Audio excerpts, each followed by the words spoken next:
প্রতি সপ্তাহের মতো এই সপ্তাহের কর্মসংস্থান পেপার নিয়ে আমি চলে আসলাম। দেখতে পাচ্ছি 21শে ডিসেম্বর অর্থাৎ এই সপ্তাহের কর্মসংস্থান পেপারটি। এখানে বেশ কয়েক সরকারি চাকরির বিজ্ঞপ্তি বেরোয়েছে, তার মধ্যে প্রচুর পরিমাণে শূন্যপদ রয়েছে যেগুলি বিগত কয়েক বছরে পূরণ করা হবে। তো আমরা দেখব এবং জানবো। আর আপনারা যদি আমাদের চ্যানেলে প্রথম হয়ে থাকেন, চ্যানেলটা অবশ্যই সাবস্ক্রাইব করে রাখবেন এবং সবার আগে চাকরি সংক্রান্ত এবং কর্মসংস্থান বা অন্যান্য বিষয়ে আপডেট পাওয়ার জন্য অবশ্যই আমাদের টেলিগ্রাম চ্যানেলে যুক্ত হবেন। সেখান থেকে চাইলে কিন্তু আপনারা যে আমরা ভিডিওটা বানাচ্ছি তার আগে কিন্তু আপনারা সেখানে পেয়ে যাবেন। তো নিচে ডিসক্রিপশন লিঙ্ক দেওয়া রয়েছে, চাইলে আপনারা জয়েন হতে পারেন। তো এখানে বলা হয়েছে, দেখতে পাচ্ছি আমরা যে 3 বাহিনীতে 863 জন অফিসার নিয়োগ করা হবে। নিয়োগ করা হবে 2 রকমভাবে অফিসার। দেখতে পাচ্ছি একটি নিয়োগ করা হবে সিডিএস পরীক্ষার মাধ্যমে, নিয়োগ করা হবে হচ্ছে 457 জন অফিসার, এবং একটি দেখতে পাচ্ছি আমরা যে এনডিএ আর এনএ পরীক্ষার মাধ্যমে মূলত 406 জন অফিসার নিয়োগ করা হবে। নিয়োগ করা হবে UPSC combined defence service, national defence service ও ন্যাশনাল একাডেমি পরীক্ষার মাধ্যমে। আমি যদি দেখি, এটা দেখতে পাচ্ছি যে সিডিএস পরীক্ষার মাধ্যমে 457 জন অফিসার নিয়োগ করা হবে। নিয়োগ করা হবে ভারতীয় স্থলবাহিনী, নৌবাহিনী এবং বিমান বাহিনীতে। ট্রেনিং দেওয়া হবে 9 মাসের, 2 বছরের এবং 11 মাসের, অর্থাৎ বিভিন্ন রকমভাবে ট্রেনিং দেওয়া হবে এবং বিভিন্ন শিক্ষাগত যোগ্যতার মাধ্যমে কিন্তু আপনাদের নিয়োগ করা হবে। নিয়োগ করা হবে, দেখলাম কত শূন্যপদ রয়েছে, শূন্যপদ রয়েছে 457 জন। নেওয়া হবে এইসব বিভাগে Indian military academy, officer trainee একাডেমিতে নিয়োগ করা হবে। এবং এখানে দেখতে পাচ্ছি আমরা যে এনডিএ আর এনএ পরীক্ষার মাধ্যমে 406 জন অফিসার নিয়োগ করা হবে। নিয়োগ করা হবে স্থলবাহিনী, নৌবাহিনী ও বিমান বাহিনী, এই 3 বাহিনীতে নিয়োগ করা হবে। 3 বছর ট্রেনিং দিয়ে অফিসার পদে নিয়োগ করা হবে। নিয়োগ করা হবে মূলত অবিবাহিত ছেলেমেয়েরা আপনারা কিন্তু আবেদন করতে পারবেন। যে কোনো শাখায় উচ্চ মাধ্যমিক পাস ছেলেমেয়েরা স্থলবাহিনী, আর্মি জন্য আবেদন করতে পারবেন। ফিজিক্স, কেমিস্ট্রি, অঙ্ক এই বিষয় থাকলে আপনারা কিন্তু আবেদন করতে পারেন। তো বিস্তারিতভাবে জানতে চাইলে অবশ্যই আমাদের টেলিগ্রাম চ্যানেলে যুক্ত হয়ে সেখান থেকে চাইলে আপনারা সম্পূর্ণভাবে আপনারা কিন্তু জানতে পারবেন। তো আমরা এখানে দেখতে পাচ্ছি যে কেন্দ্র সরকারে 1 লক্ষ চাকরি নিয়োগ করা হবে। নিয়োগ করা হবে স্টাফ সিলেকশনের মাধ্যমে। যেটা বলা হয়েছে যে স্টাফ সিলেকশন কমিশনের মাধ্যমে কেন্দ্র সরকারের বিভিন্ন পদে সারা বছরেই কয়েক হাজার ছেলে মেয়ে নেওয়া হয়। মাধ্যমিক থেকে গ্র্যাজুয়েট যোগ্যতা পর্যন্ত 2025 সালে যে পরীক্ষাগুলি দরখাস্ত নেওয়া হবে তা দেওয়া হয়েছে। কোন কোন পদে কোন জন্য কবে থেকে দরখাস্ত নেওয়া শুরু হবে, দরখাস্ত জমা দেওয়ার শেষ তারিখ কবে, পরীক্ষা কবে হবে ইত্যাদি তথ্য এখানে কিন্তু দেওয়া হয়েছে। ক নম্বরে বলা হয়েছে ফেজ 30 সিলেকশন পোস্ট।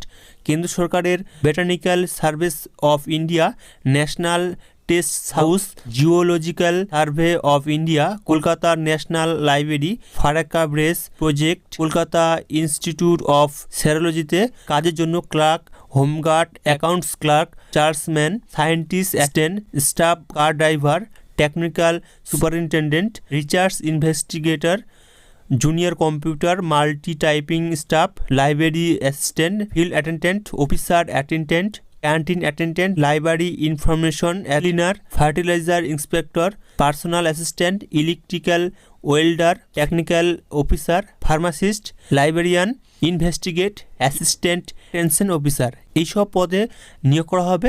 আরও বিস্তারিতভাবে জানতে চাইলে অবশ্যই টেলিগ্রামে দেখতে পারেন। দেখতে পাচ্ছি আমরা যে কয়েকশো লেকচারার নিয়োগ করা হবে। নিয়োগ করা হবে CSIR UGC নেট পরীক্ষার মাধ্যমে। নিয়োগ করা হবে পশ্চিমবঙ্গ সহ সারা ভারতে কলেজগুলিতে অ্যাসিস্ট্যান্ট প্রফেসর লেকচারারশিপ পদে চাকরি ও জুনিয়র রিসার্চ ফেলোশিপের জন্য বিশ্ববিদ্যালয় মজুরি কমিশন আর বৈজ্ঞানিক ও শিল্প সংক্রান্ত গবেষণা সংসদ ন্যাশনাল এলিজিবিলিটি টেস্টে নিয়োগ করা হবে। এরপর যেটা আমরা দেখতে পাচ্ছি রেলে 1036 জন শিক্ষক অ্যাসিস্ট্যান্ট ইন্সপেক্টর নিয়োগ করা হবে। নিয়োগ করা হবে ভারতের রেলের বিভিন্ন ডিভিশনে জোনে কাজের জন্য post graduate teacher, scientist supervisor, train graduate teacher, chief law assistant, public prosecutor, physical training inspector, scientist assistant, junior translator, Hindi, senior publicity inspector, staff and welfare inspector, librarian, music teacher, primary railway teacher, assistant teacher, junior স্কুলে library, এইসব পদে কিন্তু নিয়োগ করা হবে। এছাড়া বিস্তারিতভাবে জানতে চাইলে অবশ্যই টেলিগ্রাম চ্যানেলে যুক্ত হয়ে দেখতে পারেন। এরপর যেটা আমরা দেখতে পাচ্ছি WBCS মেনের ফল বেরোলো। যেটা বলা হয়েছে যে পশ্চিমবঙ্গ পাবলিক সার্ভিস কমিশনের মাধ্যমে 2022-এর WBCS মেন এর গ্রুপ এ ও গ্রুপ বি পদের ফল বেরিয়েছে। গ্রুপের পদের সফল হয়েছেন মূলত 519 জন প্রার্থী ও গ্রুপ বি পদে সফল হয়েছে মূলত 25 জন প্রার্থী। এরপর যেটা দেখতে পাচ্ছি আমরা যে মাত্র 9 মাসের মধ্যে কেন্দ্রীয় বাহিনীর কনস্টেবল পদের ফল বেরোয়েছে, যেটা বলা হয়েছে যে 7 বাহিনীতে কনস্টেবল ও আসাম রাইফেলম্যান পদে 2024 সালে পরীক্ষার চূড়ান্ত ফল বেরোলো। স্টাফ সিলেকশন কমিশনের মাত্র 9 মাসের মধ্যে কম্পিউটার বেসড টেস্ট শারীরিক সক্ষমতা পরীক্ষা নিয়ে কেন্দ্র সরকারের এত বড় পরীক্ষার চূড়ান্ত ফল প্রকাশ করতে সক্ষম হয়েছেন।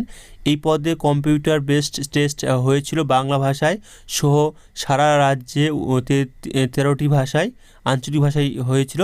সফল হয়েছেন মূলত 44,266 জন প্রার্থী বর্ডার সিকিউরিটি ফোর্সে।